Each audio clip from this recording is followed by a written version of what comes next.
Kalau Pak Jokowi tetap memaksa untuk menunjuk orang yang ya terserah dia gitu, orangnya dia, ya mungkin IKN ini akan menjadi hambalang yang baru gitu, yang tidak dilanjutkan sama presiden selanjutnya, yang itu akan menjadi karma.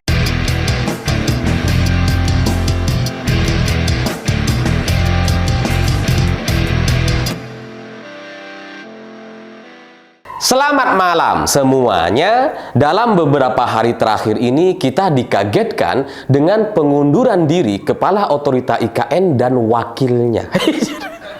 Jadi Kepala Otorita dan wakilnya sama-sama mengundurkan diri tanpa alasan yang darurat. Bukan karena keduanya berhalangan atau tidak bisa lagi menjabat, bukan karena mereka sakit gitu ya, bukan karena mereka punya masalah atau kasus hukum gitu, tapi sebatas ya mengundurkan diri. Dan masalah ini itu kemudian diperparah oleh respon oleh orang-orang sekitar istana atau pihak dari istana. Karena Kepala Otorita dan wakilnya sama-sama mengundurkan diri, itu sudah menjadi satu masalah. Tapi kemudian respon dari pihak istana itu kemudian nambah masalah. Seperti misalkan apa yang disampaikan oleh Pratikno gitu ya, ketika ditanya alasan Bambang Susantono dan wakilnya mengundurkan diri dari Otorita IKN gitu. Pratikno mengatakan bahwa alasan pengunduran diri tidak disebutkan. Suratnya sudah kami terima, katanya, tapi alasan pengunduran dirinya tidak disebutkan. Ya sejak kapan gitu? Sejak kapan surat pengunduran diri harus mencantumkan alasan mengundurkan diri? Sejak kapan gitu? Nah, banyak orang mengundurkan diri dari sebuah pekerjaan, nggak harus mencantumkan gitu. Kan nggak wajib gitu. Jadi jawaban dari Pratikno ini itu kemudian kalau dibaca atau didengar oleh para investor atau pengusaha yang terbiasa menangani orang-orang yang mengundurkan diri gitu ya dari perusahaan mereka gitu, itu kan mereka akan merasa, ih lawak banget ini Pratikno, lawak ini. Ya kan nggak wajib gitu, ada alasannya. Jadi kalau disebutkan dalam suratnya tidak disebutkan alasan, ya iyalah gitu ya.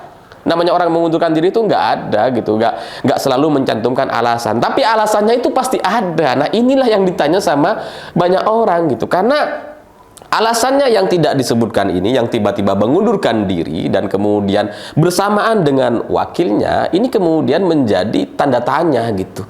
Kenapa mereka mundur padahal gajinya itu di atas 300 juta gitu, gaji Kepala Otorita dan wakilnya. Sehingga karena alasan yang tidak disampaikan itu kemudian yang membuat banyak orang jadi bertanya-tanya, apakah ini karena gajinya tidak dibayar selama 11 bulan katanya. Itu kemudian dibantah, oh enggak, itu sudah dibayarkan meskipun sempat nunggak 11 bulan gitu ya.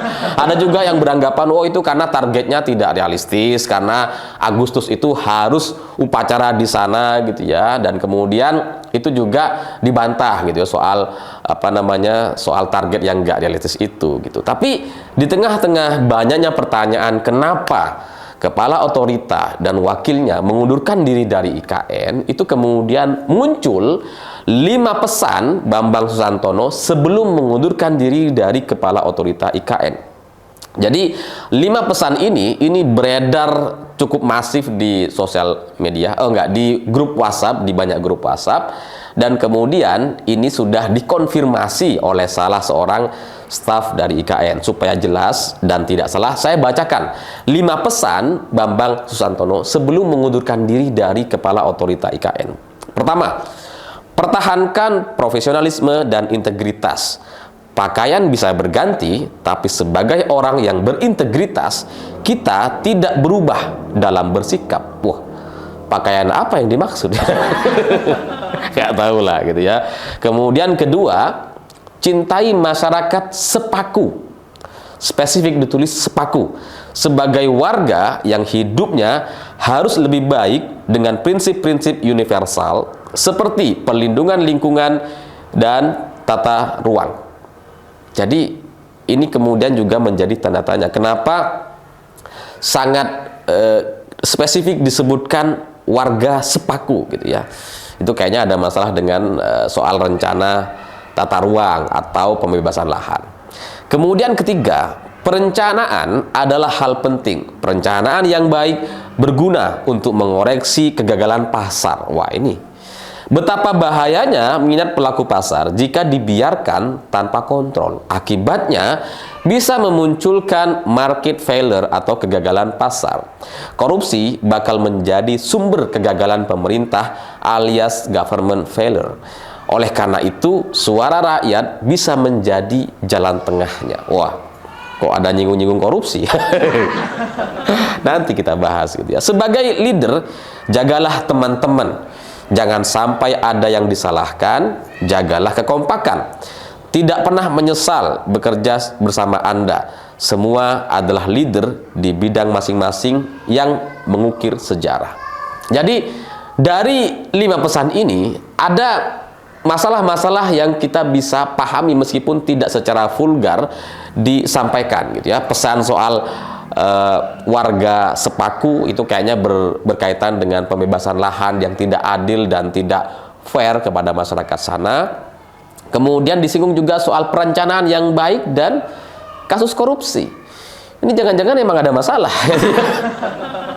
Ya karena dengan gaji yang 300 juta lebih, dengan posisi kepala otorita dan wakilnya, dan dia tidak punya masalah kasus hukum apapun, kemudian tiba-tiba mengundurkan diri, ini pasti ada masalahnya. Sehingga dari 5 pesan ini, saya menyimpulkan bahwa masalah IKN itu terangkum dalam 5 pesan yang disampaikan oleh Bambang Susantono itu. Meskipun gitu ya, meskipun sampai sekarang belum secara jelas disampaikan kenapa beliau mengundurkan diri. Tapi selain konfirmasi bahwa pesan ini memang disampaikan oleh Bambang Susantono, di sisi lain di pemberitaan yang ada hari ini, pesan ini juga kemudian terkonfirmasi dari respon seorang menteri di kabinet Jokowi. Sebut saja inisialnya Luhut. Pak Luhut. Gak inisial loh gitu ya. Jadi Luhut itu mengatakan di beberapa pemberitaan bahwa beliau sudah memimpin rapat pembebasan lahan, tinggal eksekusi katanya, tapi kemudian itu tidak terlaksana. Jadi eksekusi lahan aja nggak bisa gitu ya. Jadi ini soal leadership kata Pak Luhut. Dan sekali lagi gitu ya, apa yang disampaikan oleh Pak Luhut ini sesuai dengan pesan, dengan salah satu pesan yang disampaikan oleh Pak Bambang. Jadi kayaknya ini memang ada masalah, salah satunya adalah masalah lahan. Nah, kalau masalah lahan sudah terkonfirmasi, selanjutnya apakah akan terkonfirmasi masalah korupsi dan yang lain-lain gitu. Ya kita tunggu saja gitu ya. Tapi kalau kita lihat dari pesan yang terakhir, jagalah teman-teman, jangan sampai ada yang disalahkan gitu ya. Kayaknya memang akan ada yang disalahkan setelah ini gitu ya. Atau ada kasus yang terungkap, ya kita tunggu saja gitu. Dan di tengah isu soal pengunduran diri Bambang Susantono dan wakilnya, dan kemudian pesan yang disampaikan sebelum beliau mengundurkan diri, tiba-tiba Pak Jokowi juga bicara soal tanah IKN. Tanah IKN hari ini harganya 400 sampai 800 ribu katanya rupiah. Dan minggu depan ini bisa naik. Udah kayak orang jualan tanah gitu ya. Hari Senin naik. Tapi cara-cara ini, cara yang disampaikan oleh Pak Jokowi sebenarnya kan adalah cara-cara lama yang terbukti gagal gitu. Ini kan coba cari perhatian gitu.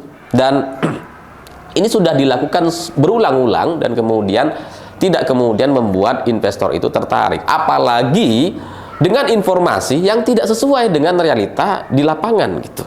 Karena orang yang tahu soal tanah, harga tanah di sekitar IKN itu mungkin sekarang mereka nggak percaya gitu. Ada yang masih 400 ribu. Apa ada gitu ya. Dalam pengalaman saya, ini cerita pengalaman saja. Tahun lalu, tahun 2023, ada teman itu menawarkan luas tanah sekitar 100 hektar, itu harganya udah 1 juta gitu. Itu 2 kilometer, nggak boleh saya sebutkan secara detail gitu ya.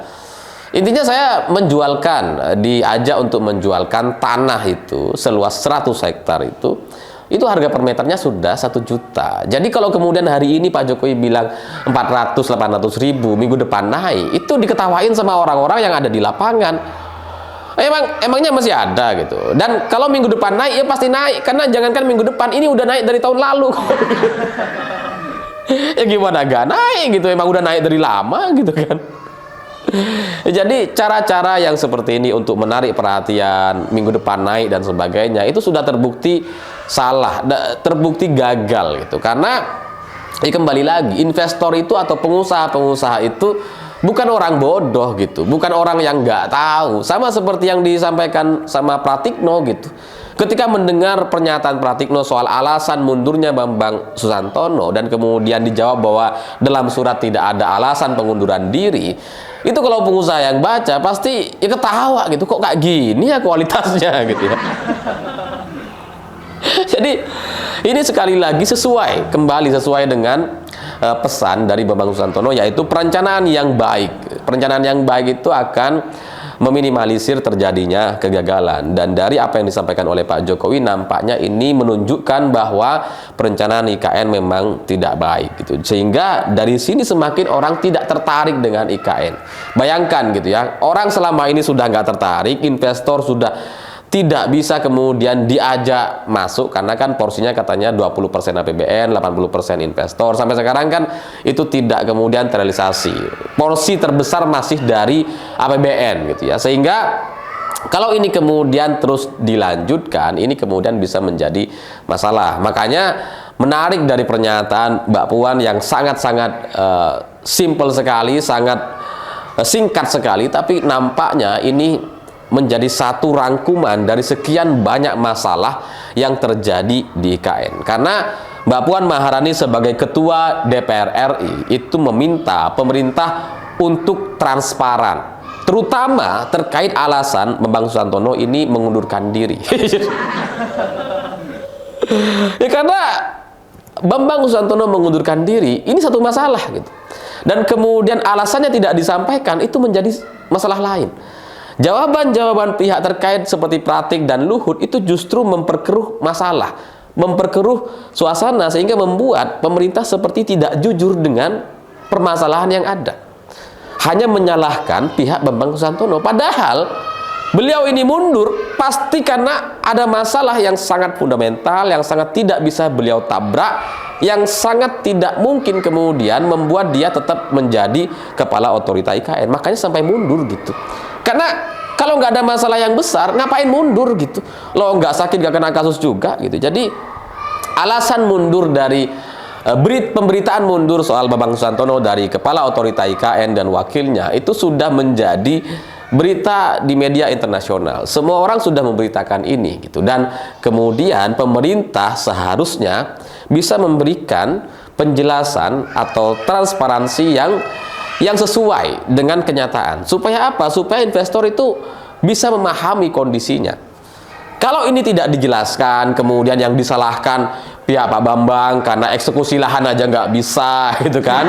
Kemudian alasan, oh di suratnya tidak disebutkan alasan, itu akan memperparah gitu. Investor itu akan semakin nggak mau gitu. Makanya Mbak Puan meminta agar pemerintah itu jujur dan transparan terkait alasan mundurnya kepala otorita IKN dan wakilnya. Dan selain itu, kalau memang nanti mau ditunjuk kepala otorita IKN yang baru, itu menurut Mbak Puan harus dibahas dengan Prabowo Subianto, karena bagaimanapun Prabowo adalah presiden selanjutnya. Jadi yang punya kuasa akan melanjutkan atau tidak, atau bagaimana cara presiden selanjutnya melanjutkan, itu ada di tangan Prabowo Subianto, bukan Jokowi. Sehingga memang Prabowo harus dilibatkan, sehingga penunjukan kepala otorita yang baru semestinya tidak hanya dari sisi Jokowi, tapi panggillah Prabowo siapa yang mau ditunjuk gitu. Sehingga kalau Pak Jokowi tetap memaksa menunjuk orang suka-suka dia, terserah gitu ya, karena dia presiden sampai Oktober, oh masih presiden loh. Ya maka ke depan gitu ya, kalau Prabowo tidak dilibatkan, ya ke depan Prabowo mungkin merasa tidak nyaman, atau belum tentu dengan orang yang ditunjuk itu bisa langsung klop gitu. Sehingga itu akan mempengaruhi keberlangsungan IKN ini. Jadi bayangkan, ini masalahnya sudah rumit gitu ya. Kepala otorita dan wakilnya mengundurkan diri gitu, di tengah-tengah banyak sekali isu dan ketidakpercayaan investor gitu.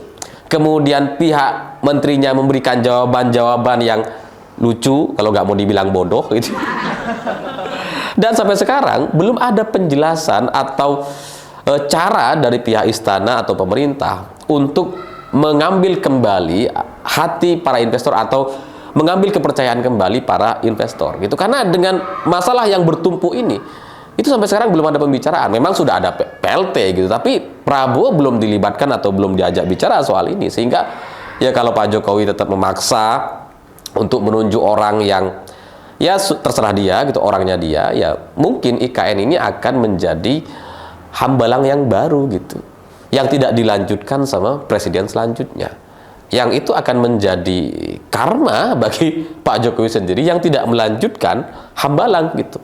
Hambalang kan tidak dilanjutkan sama Presiden Jokowi meskipun kasusnya sudah selesai gitu ya. IKN bisa jadi sama gitu. IKN tidak dilanjutkan sama Prabowo, siapa yang bisa disalahkan? Ya terserah Prabowo presidennya kok. Makanya dari sini saya melihat cara Mbak Puan untuk menyelesaikan permasalahan itu ya sudah sangat-sangat baik gitu ya. Sehingga permasalahannya harus dilihat dengan clear dan kemudian sikap atau kebijakannya itu harus tepat, yaitu pertama harus transparan, kemudian mengajak pemerintah selanjutnya atau pihak Prabowo untuk bicara dan menunjuk atau memilih kepala otorita yang baru.